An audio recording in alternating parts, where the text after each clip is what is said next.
के दो नेचर्स होते हैं। एक पहला है virtual erect. So this is plane mirror हमेशा वर्चुअल इरेक्ट इमेज फॉर्म करता है, यह दिमाग में बिठा लो, प्लेन मिरर हमेशा वर्चुअल इरेक्ट इमेज फॉर्म करता है। और जो हमारा दूसरे और केसेस में जो दूसरा नेचर हमको दिखाई देगा that will be real and inverted. Real का मतलब क्या है, जो स्क्रीन पे ऑब्टेन हो सकता है, ठीक है। रियल का मतलब क्या है, जो स्क्रीन पे ऑब्टेन हो सकता है। तुम बोलोगे सर प्रोजेक्टर वाला इमेज तो रियल होता है, तो क्या वो उल्टा दिखता है, क्या उसमें हर बंदा उल्टा दिख रहा है? नहीं, उसमें तो सीधा दिख रहा है। सिंपल बात है यार, वो तो सेटिंग पे डिपेंड करता है। यहाँ पर हमने सेटिंग में उल्टा कर रखा है उसको, तो जो चीज़ यहाँ से पहले से उल्टी दिख सकती थी उसको हमने पहले उल्टा कर दिया, सीधा दिख रहा है वहाँ पर। So that is all depending on setting. तो ये याद रखना कि रियल इमेजेस जो स्क्रीन पे बन सकते हैं वो हमेशा इन्वर्टेड नेचर के होते हैं। रियल इन्वर्टेड ये एक नेचर है, real images are always inverted. और दूसरा क्या है, वर्चुअल इरेक्ट। जैसे ये वर्चुअल है, इमेज पे स्क्रीन पे नहीं बन सकता, और इरेक्ट वर्चुअल इमेज हमेशा इरेक्ट होता है, वो सीधा है, ठीक है। ये हो गया। तो ये मैंने कई सारी बातें बता दी कि जो प्लेन मिरर कैसे इमेज फॉर्म करता है। और क्या, एक और खूबी है जो शायद आपने लोअर क्लास में पढ़ी है, एंड दैट इज कि अपना लेफ्ट हैंड मतलब राइट हैंड मिरर में ऐसा लगता है कि वो लेफ्ट हैंड है। अगर हम राइट हैंड से कंघी से कोम कर रहे हैं, हेयर कोम कर रहे हैं, तो हमको लगता है कि वो लेफ्ट हैंड से वो बंदा कर रहा है सर, हमारा इमेज, ठीक है। तो ये लेफ्ट हैंड वहाँ राइट हैंड फील होता है और राइट हैंड वहाँ लेफ्ट हैंड फील होता है। इस चीज़ को लैटरल इन्वर्जन कहते हैं। अगर आपको पता होगा एम्बुलेंस पे जो एम्बुलेंस लिखा होता है वो उल्टा लिखा होता है, क्योंकि आगे वाली जो गाड़ी है उसको वो सीधा दिखता है बिकॉज ऑफ लैटरल इन्वर्जन, ठीक है। मतलब यहाँ वाली चीज़ यहाँ दिख रही है और यहाँ वाली चीज़ यहाँ दिख रही है, this is called lateral inversion. Letter invert हो गए, ओके। सो ये हो गया अपना image form by plane mirror, ठीक है।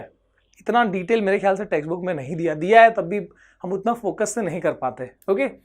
अब ये तो हो गया प्लेन मिरर, लेकिन हमको मेन क्या करना है, हमको स्पेरिकल मिरर के बारे में, यानी कनकेव मिरर और कन्वेक्स मिरर कैसे इमेज फॉर्म करते हैं उस पर ज्यादा फोकस करना है। और वहां पर रियल, इन्वर्टेड, वर्चुअल जो भी चीजें हैं सब पता चलेंगी वहां पर और भी डिटेल में। सो प्लेन मिरर हो गया, अब हम स्पेरिकल मिरर की बात करते हैं, image form bye spherical mirror. So let's see, जो हमारा स्पून होता है दोस्तों, जो हमारा चम्मच होता है, मैंने बताया उसमें देखो ये फ्रंट वाला हिस्सा है, जो गहरा वाला, जो कनकेव वाला हिस्सा है, यानी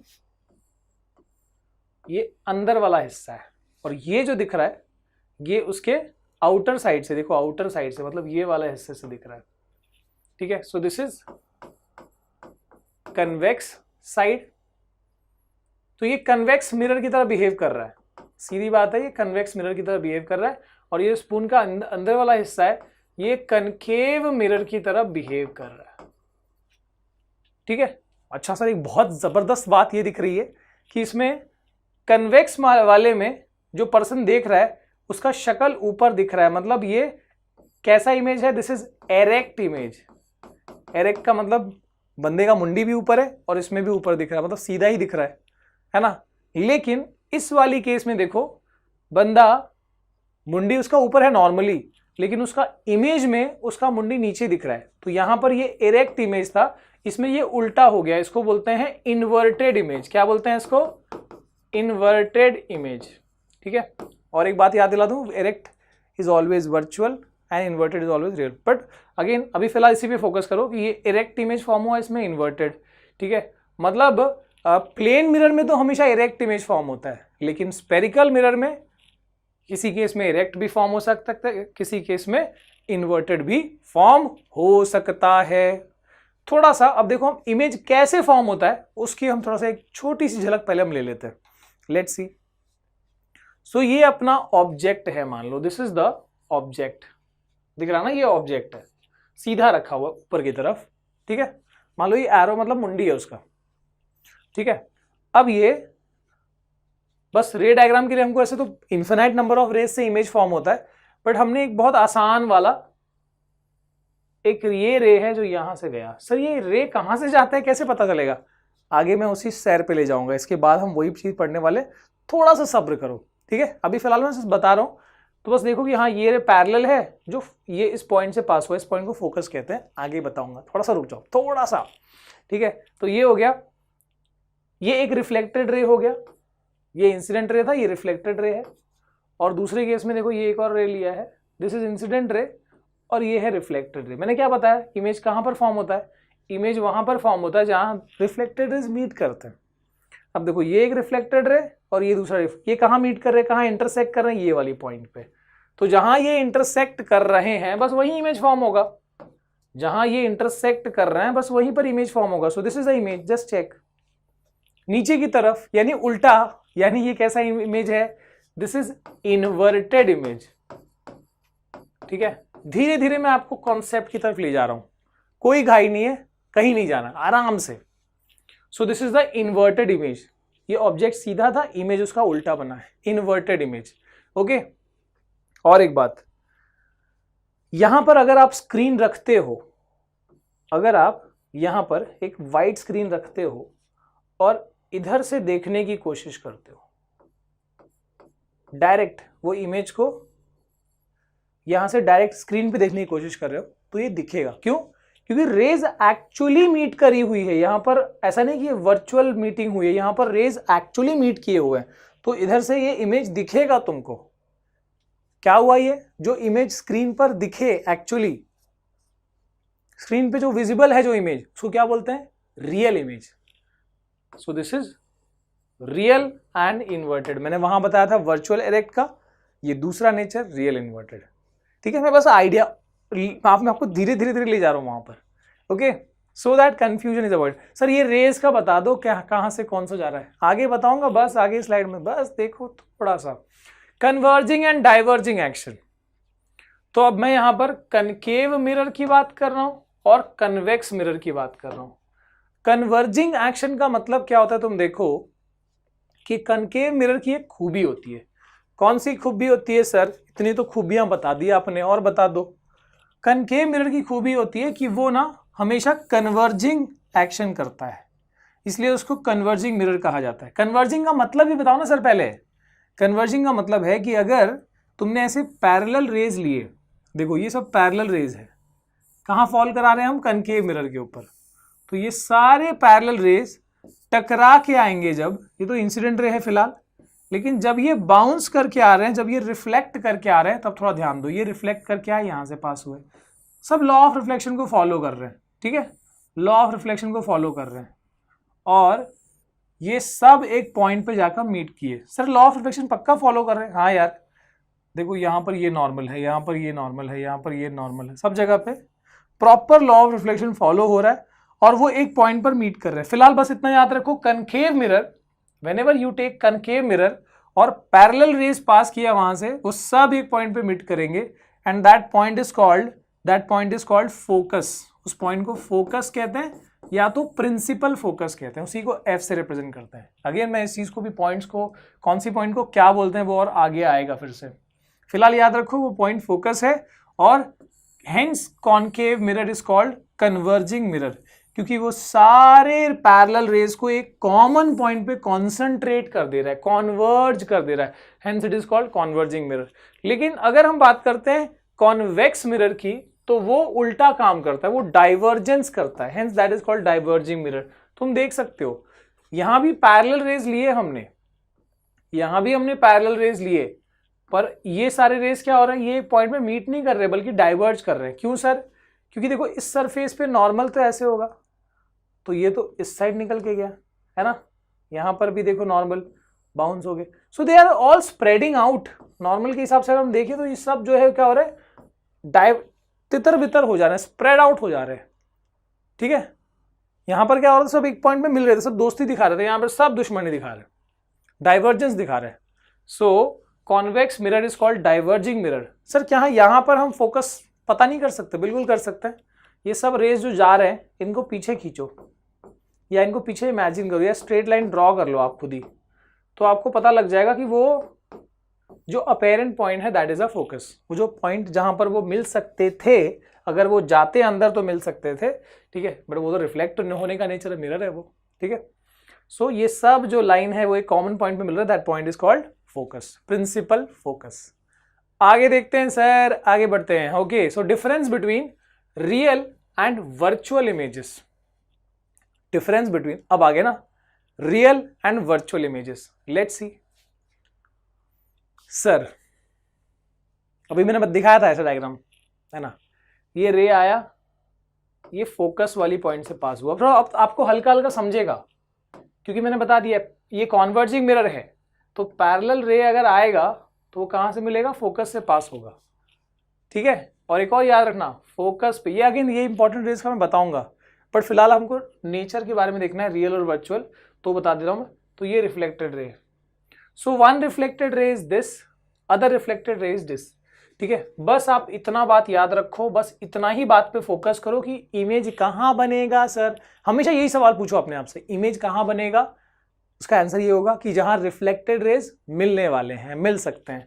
सो ये एक रिफ्लेक्टेड रे हुआ, ये दूसरा रिफ्लेक्टेड रे हुआ, और ये जहां मिल रहे हैं ये तुम्हारा इमेज फॉर्म हुआ।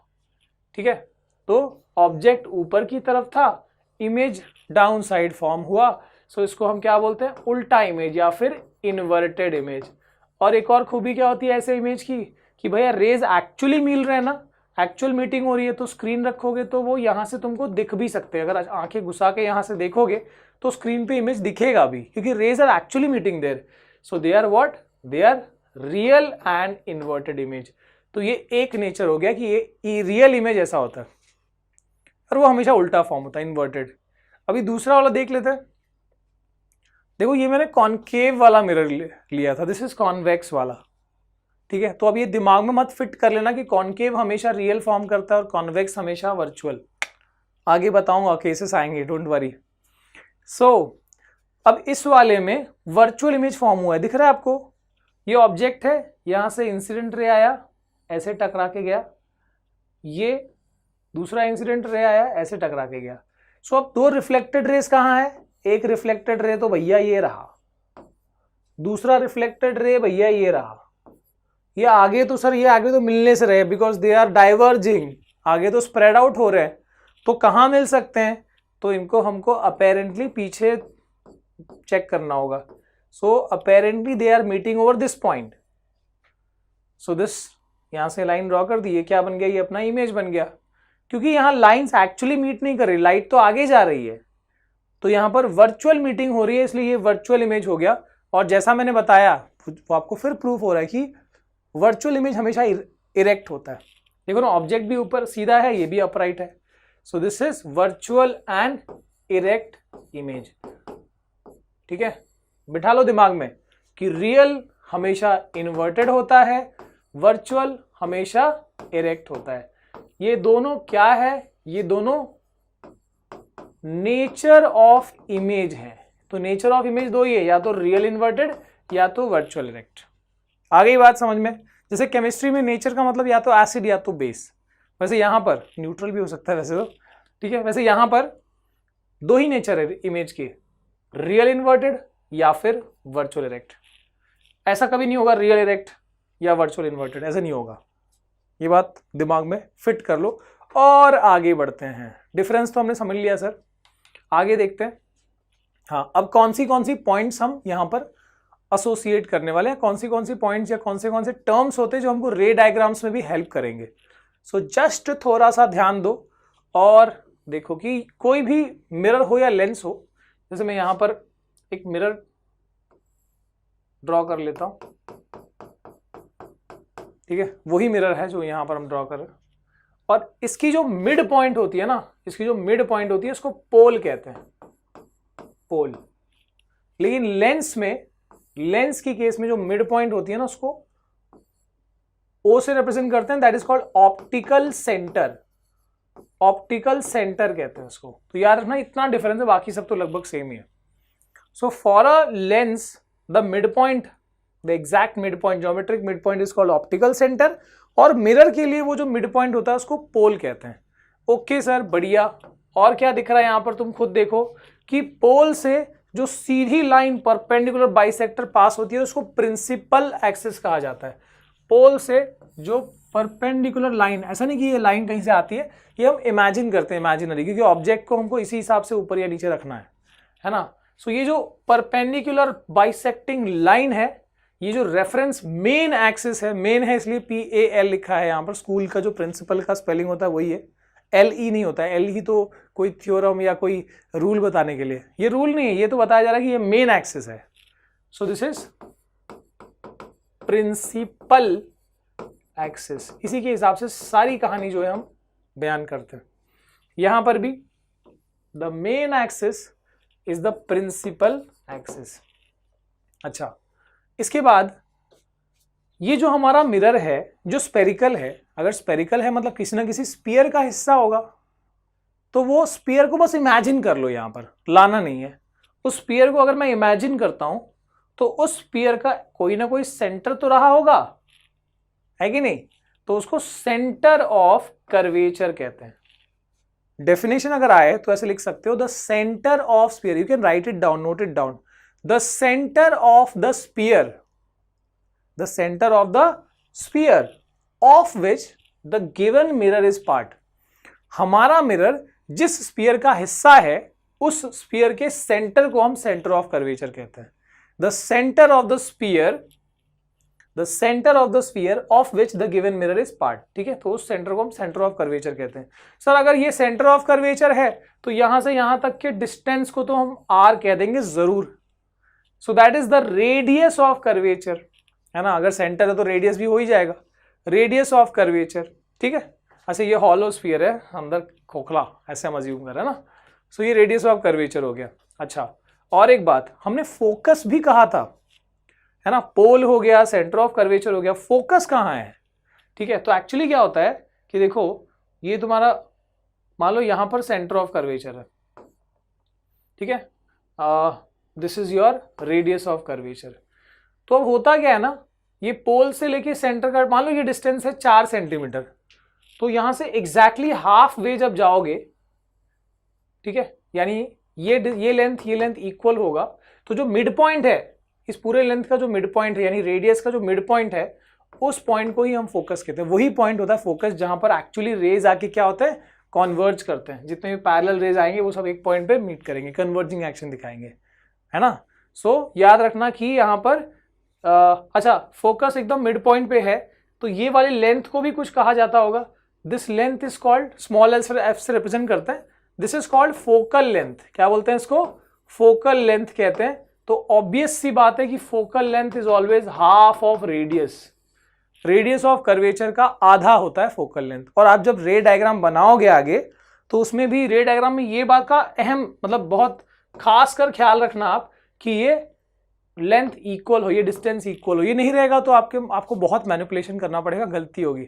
सो ये आपको बहुत इंपॉर्टेंटली याद रखना है कि हमेशा ये जो C और P वाला जो पॉइंट है उसके मिड पॉइंट पे हमारा F आता है।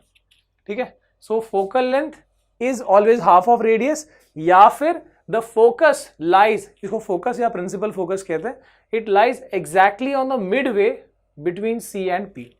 C और P के एकदम बीच में पॉइंट लाई करती है। अच्छा सर, इसका तो बताया नहीं लेंस का। वैसे लेंस का हमको लेंस वाले में पढ़ना चाहिए था, बट क्योंकि ये साथ में समझना ज्यादा इजी रहेगा, तो आप देख लो, ये ऑप्टिकल सेंटर, जैसे यहाँ पोल है, ये ऑप्टिकल सेंटर है, प्रिंसिपल एक्सिस, कोई दिक्कत नहीं। यहाँ पर हमको पता है पैरेलल रेज आते हैं और एक पॉइंट पे कॉन्वर्ज करते हैं, है ना? ये भी कॉन्वर्जिंग है, तो पैरेलल रेज आएंगे यहाँ पर सामने की तरफ कॉन्वर्ज करेंगे। ये आपको आगे आएगा, डोंट वरी। तो मतलब जैसे फिलहाल ये याद रखो कि जैसे यहाँ पर फोकस है, वैसे इस वाले में फोकस होता है।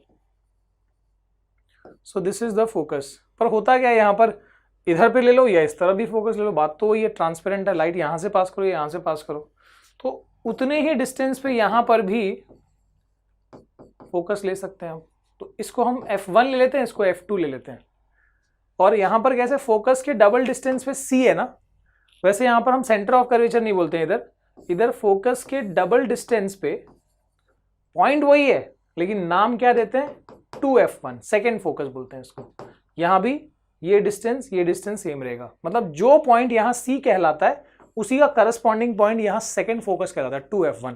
सो लेफ्ट साइड में F1 2F1, वैसे राइट साइड में F2, उसके डबल डिस्टेंस पे क्या आएगा, 2F2। बस आपको रे डायग्राम में याद रखना है, ये डिस्टेंस, ये डिस्टेंस, ये डिस्टेंस, ये सब सेम होना चाहिए। तो मान लो अगर आप 2 सेंटीमीटर ये ले रहे हो, तो ये वाला भी 2 रहेगा, ये वाला भी 2 रहेगा, यहां भी 2 रहेगा। ठीक है, all this distances are should be equal, तब जाके आपका रे डायग्राम परफेक्ट बनेगा। ये दिमाग में बिठा लो। आगे आगे चलें सर। Some important raise. जब हमको रे डायग्राम बनानी है तो कुछ इंपॉर्टेंट रेज के बारे में बात तो जरूर करनी पड़ेगी। तो अब हम मिरर की बात करें, अभी हम लेंस की बात नहीं कर रहे, मिरर का हमको रे डायग्राम बनाना है, तो उसी के लिए कुछ इंपॉर्टेंट रेज को हमको यहां पर कंसीडर करना होगा। सो जस्ट सी दिस बच्चा लोग। अब ये कॉनकेव मिरर है, ये कॉन्वेक्स मिरर है, तो अब इस पे हम लेते हैं पैरेलल रे। किससे पैरेलल है? प्रिंसिपल एक्सिस से पैरेलल है। ये रे देखो प्रिंसिपल एक्सिस से पैरेलल है। This is concave, this is convex. याद करो कॉनकेव के केस में अगर पैरेलल रे आता है प्रिंसिपल एक्सिस से, तो क्योंकि वो कॉन्वर्जिंग मिरर है, concave mirror is a converging mirror, तो वो कहां से पास होता है? कॉन्वर्ज करके। अगर जितने भी रेज होते, मान लो 10 रेज होते, सब कहां से पास होते हैं? फोकस से। यानी रे, ये वाला रे भी कहां से पास होगा? फोकस से। सो ये बाउंस होके ऐसे जाएगा। लॉ ऑफ रिफ्लेक्शन फॉलो हो रहा है, कोई टेंशन मत लो, बस आप यहां ध्यान देना शुरू करो कि अगर कोई रे पैरेलल लिया प्रिंसिपल एक्सिस से तो फोकस से पास होगा। इसमें क्या है सर? ये तो डाइवर्जिंग है ना। डाइवर्जिंग का मतलब क्या है? स्प्रेड आउट होगा। लेकिन आप कैसे ड्रॉ करोगे? आप एक स्केल लोगे और स्केल को ना, देखो एक ये वाला पॉइंट जहां ये टकरा रहा है, दूसरा फोकस वाला पॉइंट, तो ये दोनों स्केल के अलाइनमेंट में आनी चाहिए, ताकि आप यहां से जब लाइन ड्रॉ करो तो वो असल में यहां से डॉटेड लाइन भी बन जानी चाहिए, क्योंकि डाइवर्जेंस के लिए आपको पता है कि वो फोकस वाली अलाइनमेंट से ही दूर भागता है, उसी लाइन के अलोंग दूर भागता है। ठीक है, तो आपको क्या रखना है? स्केल रखना है, सो दैट कि ये भी उस पर पॉइंट आ जाए, ये वाला पॉइंट भी आ जाए। यहां से यहां डॉटेड बनाना, यहां से स्ट्रेट बनाना। ठीक है, तो ये हो गया कॉन्वर्जिंग एंड डाइवर्जिंग के हिसाब से हमने दो रेस तो बना ही लिए। मतलब याद रखना कि जब कॉनकेव मिरर है, प्रिंसिपल एक्सिस से पैरेलल रे आया तो फोकस से ही पास होगा। जब कॉन्वेक्स मिरर है, प्रिंसिपल एक्सिस से पैरेलल आया तो वो फोकस की लाइन से ही दूर भागेगा। अब देखो लाइट यहां से यहां चली गई है, बट हमको बनाना, अभी तो ये कहीं से भी दिखा सकते, इधर भी नहीं, फोकस की लाइन से। मैं ढंग से नहीं बना पाया, इसको स्ट्रेट ही होना चाहिए, यहां से फोकस की लाइन से दूर भागेगा। आगे दूसरा इंपॉर्टेंट रे, मतलब देखो ये सब हम क्यों यूज कर रहे हैं? बिकॉज रे डायग्राम में हमको इनमें से ही कोई रे लेना है। ऐसे तो हजारों, मतलब सैकड़ों हजारों रेज हैं जो हम यूज कर सकते हैं, बट सब हमको सिमेट्रिकल या हम एकदम परफेक्शन से नहीं ले पाएंगे ना, हर एक एंगल मेजर करना पड़ेगा फिर। सो हम यहाँ पर बिना उसके हम कुछ इंपॉर्टेंट रेज से हम काम चला लेंगे। ओके, सो और अलग से भी क्वेश्चन आता है आपको, ऐसा नहीं कि सिर्फ रे डायग्राम में जो ये दिखा रहा हूं ऐसे दिखाएंगे और आपको बोलेंगे कंप्लीट द रे डायग्राम, कंप्लीट द रे या ड्रॉ द रिफ्लेक्टेड रे। तो इसमें आपको ड्रॉ करना है रिफ्लेक्टेड रे कहां से जा रहा है। तो अब देखो लाइट की ना दोस्तों एक जबरदस्त खूबी होती है कि वो हमेशा अपने बातों पे अड़ा रहता है और हमेशा जिस रास्ते आया है उस रास्ते जाने की पूरी टेंडेंसी होती है। तो अगर मान लो मैंने लेजर लाइट लिया, लेजर लाइट, और यहां से मारा तो ये टकराया और यहां से बाउंस होके गया। अब देखना उसी लेजर को अगर मैं यहां से मारूंगा ना फोकस से, तो बिल्कुल वो अपने पुराने रास्ते को फॉलो करेगा। यानी पैरेलल आया तो फोकस से जाएगा, अगर लाइट फोकस से आया तो पैरेलल जाएगा, ये याद रखना। तो यहां पर भी वही है कि ये लाइट फोकस, ये जो रे है ये फोकस से पास हो रही है, तो सर कहां से बाउंस होके जाएगी? फॉर श्योर ये पैरेलल जाएगी। ठीक है, तो ये यहां से पैरेलल निकल गया, प्रिंसिपल एक्सिस से पैरेलल। किससे पैरेलल? इस वाले एक्सिस से पैरेलल। ठीक है, आगे इस वाले में क्या है? देखो देखो यहां पर भी वही लॉजिक है कि पैरेलल आया तो फोकस की लाइन से दूर भाग रहा है। अब यहां पर क्या है? इसमें भी ना वही लेजर लाइट यहां से मारा तो क्या होगा? तो पैरेलल निकलेगा। वही हो रहा है, लेजर लाइट फोकस की तरफ जब टारगेट कर रहे हो, तो वैसे तो ये मिरर है, अंदर जाएगा नहीं लाइट, बट क्योंकि फोकस की अलाइनमेंट की तरफ आ रहा है इसलिए वो बाउंस होकर क्या होएगा? पैरेलल निकलेगा, parallel to the principal axis. ठीक है, बस एकदम कंपेयर करते जाओ, बहुत सिंपल है। लाइट को पैरेलल लिया, फोकस से पास हो रहा है, फोकस से लिया, पैरेलल पास हो रहा है, वही दिखाया हमने। यहां पैरेलल लिया, फोकस से दूर भाग रहा है, यहां पर फोकस की तरफ लोगे तो पैरेलल निकलेगा। ओके, नेक्स्ट, तो उसी लॉजिक से ये वाला भी आ गया। नेक्स्ट, अब देखो लाइट अगर सेंटर ऑफ कर्वेचर के पॉइंट से अगर आ रही है पास होके, फोकस के डबल डिस्टेंस पे सेंटर ऑफ कर्वेचर होता है, right? So centre of curvature से अगर पास होके आ रही है तो आपको पता होगा, एक सिंपल सी बात मैं आपको बता दूं कि हमने लॉ ऑफ रिफ्लेक्शन में क्या पढ़ा सर, हमने लॉ ऑफ रिफ्लेक्शन में ये पढ़ा कि अगर एंगल ऑफ इंसिडेंस जितना भी होगा एंगल ऑफ रिफ्लेक्शन भी उतना ही होगा। If this is 30 degree this will be 30, if this is 45 this will be 45। अगर I 60 है तो R भी 60 होगा, ठीक है। ये बोलो कि अगर I 0 हुआ तो R भी क्या होगा, 0। मतलब अगर ये नॉर्मल है, I 0 का मतलब क्या, लाइट आपकी नॉर्मल से ही आ रही है तभी I 0 होगा। एंगल ऑफ इंसिडेंस 0 कब होगा, जब लाइट आपके वो जो नॉर्मल है उसी नॉर्मल से पास होके आ रही है। तो अगर एंगल ऑफ इंसिडेंस 0 है तो एंगल ऑफ रिफ्लेक्शन भी क्या होगा, 0। तो मतलब लाइट भी बाउंस होकर उसी रास्ते निकलेगी। आगे लॉजिक समझ में। तो यहां पर भी देखो कि जब आपके पास एक सर्कल है या स्फीयर है तो आप अगर सेंटर से कोई पॉइंट को अगर जोड़ रहे हो सर्कल या स्फीयर पे तो वो एक्चुअली क्या होता है, वो उस जगह पे परपेंडिकुलर भी होता है। यहां पर भी वही हो रहा है। This is a sphere, spherical part, centre से अगर कोई लाइन जोड़ रहे हो तो वो परपेंडिकुलर भी है, मतलब this is the normal itself. या एक्चुअली ये लाइन क्या है, नॉर्मल है, जैसे हम नॉर्मल की बात कर रहे हैं। तो अगर नॉर्मल मतलब बेसिकली आप क्या कर रहे हो, लाइट को नॉर्मल से ही पास कर रहे हो तो क्या होगा, वो बाउंस होके तो नॉर्मल से ही निकलेगा, because angle of incidence is 0। तो एंगल ऑफ रिफ्लेक्शन भी क्या होगा, 0। सो इसलिए सी से जब लाइट पास करते हो, कहीं भी हो, ऐसे जरूरी नहीं कि सिर्फ इधर ही, कहीं भी सी से अगर लाइट पास करे हो इंसिडेंट रे तो रिफ्लेक्ट होके सी से ही जाएगा, कहीं भी हो। यहां भी ऐसे अगर लाइट आएगा तो रिफ्लेक्ट होके ऐसे ही जाएगा। दिस इज कंसेप्ट, ये जो हम कर रहे हैं ना अभी, ये फिजिक्स का अभी कंसेप्ट कर रहे हैं। आगे चलो, ये तुम मीटो।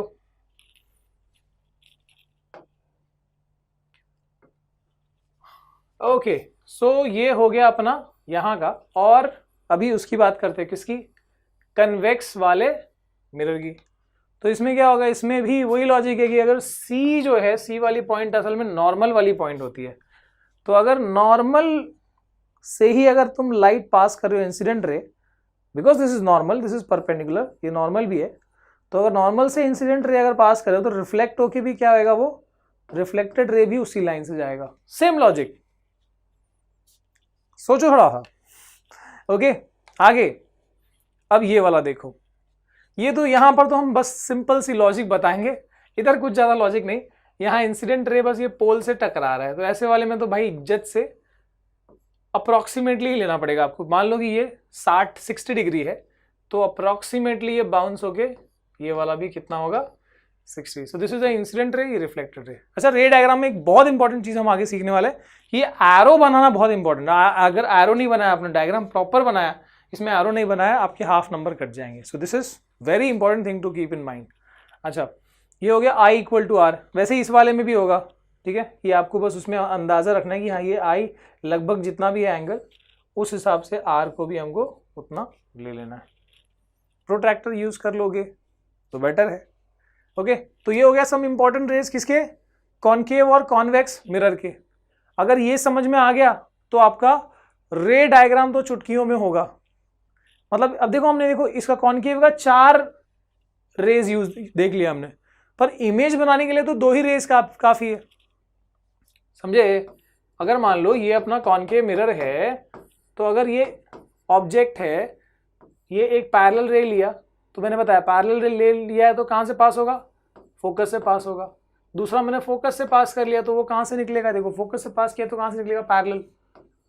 अब एक रिफ्लेक्टेड रे हो गया, दूसरा ये हो गया, ये दोनों कहां मिल रहे हैं, इस पॉइंट पे, तो यहां पर इमेज बन गया। ठीक है, थोड़ा सा बड़ा दिखाता हूं आपको, यहां पर देखो how is the image formed in the mirror, बस वही देख लो। सो ये ऑब्जेक्ट है अपना, मान लो इसको मैं बोलता हूं AB। ऑब्जेक्ट को हम जनरली AB से रिप्रेजेंट करते हैं, तो ये AB इज द ऑब्जेक्ट। अब यहां से हम, वैसे तो हमने कई रेज पढ़ लिए यहां पर ये 2 रेज काफी है समझने के लिए, 2 रेज काफी है। कभी जरूरत पड़ी तो हम वो वाला यूज कर लेंगे, बट ये 2 से काम चलता रहेगा मोस्टली। तो देखो यहां पर ये पैरेलल लिया हमने, स्केल से सीधी लाइन ड्रॉ कर ली, थोड़ा शार्प रखो पेंसिल, ठीक है।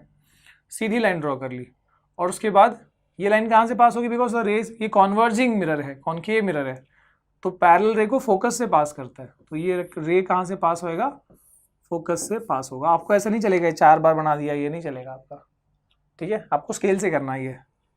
और दूसरा क्या ले लें, फोकस से ले लेते हैं। सो दूसरा रे फोकस से ले लेते हैं, तो अगर फोकस से लेते हैं तो क्या होता है वो पैरेलल निकलता है। ठीक है, अब मेरा डायग्राम थोड़ा सा सुभान अल्लाह बन रहा है, एक मिनट, ये यहीं से टेढ़ा हो गया तो ये पैरेलल निकलेगा। अब ये जहां पर मीट कर रहा है, इधर मीट किया है ना, एक रिफ्लेक्टेड रे ये है, दूसरा रिफ्लेक्टेड रे ये है, तो मैंने क्या बताया, इमेज कहाँ बनता है, जहां रिफ्लेक्टेड रेज मीट करते हैं, ये इधर मीट कर रहे हैं, तो ये बना तुम्हारा image A dash B dash. A B is the object, A dash B dash is the image. यहाँ ऑब्जेक्ट से बड़ा इमेज बन गया, कोई दिक्कत नहीं, वो सब कंडीशंस में आएंगी, बट फिलहाल इमेज कैसे फॉर्म होता है इसके लिए मैंने बताया कि जो इंपॉर्टेंट रेज है वो याद रखो, इसी रेज से काम चलता जाएगा। सर क्या इन्हीं रेज से होगा, नहीं, अपन मैंने बताया और भी रेज है, तो आप ये भी यूज कर सकते हो, ये वाला भी। ठीक है, तो ये लेकिन थोड़ा सा क्या है, आपको अप्रोक्सीमेशन में लेना पड़ता है ना, ये वहीं मीट करेगा, angle of incidence equal to angle of reflection, सारी रिफ्लेक्टेड रेज वहीं पर मीट करेंगी फॉर श्योर, फिर इमेज फॉर्म होगा। ओके, आगे देखते हैं। नाउ देखो, प्लेन मिरर की क्या खूबी थी, आपको अगर याद हो, प्लेन मिरर में मैंने क्या बताया कि अगर मिरर से आप अगर 2 मीटर सामने खड़े हो तो आपका इमेज भी मिरर से 2 मीटर अंदर फॉर्म होगा। अगर आप मिरर से 5 मीटर सामने खड़े हो तो आपका इमेज भी मिरर से 5 मीटर अंदर फॉर्म होगा। ठीक है, so this is for plane mirror, वहां जितना ऑब्जेक्ट डिस्टेंस होता है उतना इमेज डिस्टेंस होता है, लेकिन स्फेरिकल मिरर में ऐसा नहीं होता। यहां पर ऑब्जेक्ट डिस्टेंस और इमेज डिस्टेंस हमेशा सेम हो ये जरूरी नहीं है, तो इसलिए हमको यहां पर कुछ कंडीशंस देखनी पड़ेंगी। तो कॉनकेव मिरर का हम पहले देखेंगे, इसका 6 केसेस बनेंगे, 6 केसेस। क्यों सर 6 केसेस ही क्यों बनेंगे, और कॉन्वेक्स के कितने बनेंगे, तो वो देखेंगे कॉन्वेक्स का, पर यहां पर 6 केसेस बनेंगे। ठीक है, 6 केसेस इसलिए बनेंगे क्योंकि देखो पॉइंट कौन सी है, पोल, फोकस, सेंटर ऑफ कर्वेचर। तो 6 केसेस कौन सी है, so that is for object